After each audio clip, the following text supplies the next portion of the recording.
Flasim pak për kokore. Çfarë duhet keni parasysh kur bleni kokore? E para punës dhe gjëja më e rëndësishme është shërifikimi. Zakonisht në pjesën e mbrapsht të kokores do keni shërifikimet përkatëse dhe mira është të bëni kërkimet për brandin e kokores që do bleni se çfarë shërifikimi ka. Shpeshherë bëhet ajo pyetja pse mos blej kokoren temull, se unë shoh ato videot që kokorea nuk thyet. Ideja e kokores nuk është që ajo mos thyet, por ideja e kokores është të thithja observimin. Në momentin e goditjes, në momentin e impaktit që ne mund bijem ndër qoftë, në momentin që kokorea bijet, kjo të thithi impaktin e goditjes, jo koka jonë. Se po dishe nuk thyet kokore, atëherë do vendosim kokore hekuri, nuk do harxhonim lek fare me blej kokore tjera. Normalisht një gjë tjetër që duhet keni parasysh kur bleni kokoren është lidhja. E mira është lidhja të jetë me lidhze dhe jo me butona ose me kapse. Sepse në momentin që është me lidhze, dhe unë ta lidh këtë, kjo nuk ka shanse të shkputet. Po ta provosh këtë tërheqje me një kokore me butona ose një kokore me kapse, me shumë mundësi shkëputet nga e tërheqja e fortë.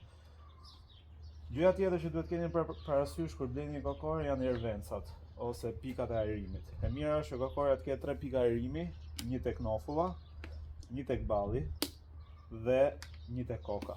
Që në momentin që është në verë ose ke nevojë të ajrosesh, qoftë edhe për ajër, këto të jenë funksionale. Një gjë tjetër që duhet keni parasysh kur bleni kokore është e mira të kenë këto rripat e emergjencës, që në momentin që larg qoftë bëjmë një aksident dhe kjo mund të jetë ngatruar ose nuk hiqet dot, ne thjesht tërheqim këto dhe del koka. Një gjë tjetër e mirë, sidomos për kokore sportive, për motorra sportive, është që kokorea të ketë aerodinamik. Domethënë që mos bllokojë ajrin dhe mos marrë ajri kokën mbrapa. Për të vendosur një kokore në kokë, e para punës këto rripat duhet tërhiqen, kështu. Dhe në momentin që i tërheq, i mban në këtë mënyrë. Dhe në momentin që e ve kokoren në kokë, shkon me këtë. Okej? E mira e kokorës është që faqet të jenë ngritura dhe jo të jetë e lirë kokorea. Për të matur masën e kokores, fiks, mund shikoni këtë foton këtu, pra si matet koka. Dhe këto faqe duhet jenë ngritura. Kur faqet janë ngritura, nuk do të thotë se kokorea është e vogël, por do thotë se kokorea është e sigurt. Dhe për ta lidhur kokoren, siç është kokora me lidhje, lidhet në këtë mënyrë.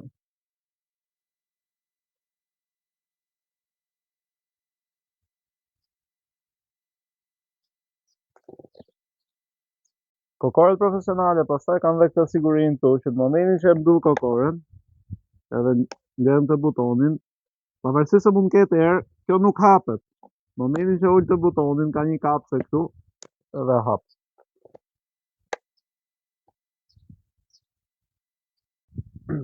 Në qoftë se jemi në raste emergjente, pastaj siç e thash dhe më para, atëherë dikush tjetër duhet të jetë informuar për këto. Këto tërhiqen dhe është më lehtë dali koka. Në qoftë se përdorni syze, pastaj është e mira që kokorea të jetë e përshtatshme për syze, në mënyrë që syzet të shkojnë fiks në vend vet. Zakonisht shumica e kokoreve profesionale nuk kanë vend për syze, prandaj duhet të interesoni që të ketë kanë një rrip këtu, kastile për syzet, që syzet shkojnë fiks edhe mos lëvizin, në qoftë se ti presën me shpejtësi dhe ka erë.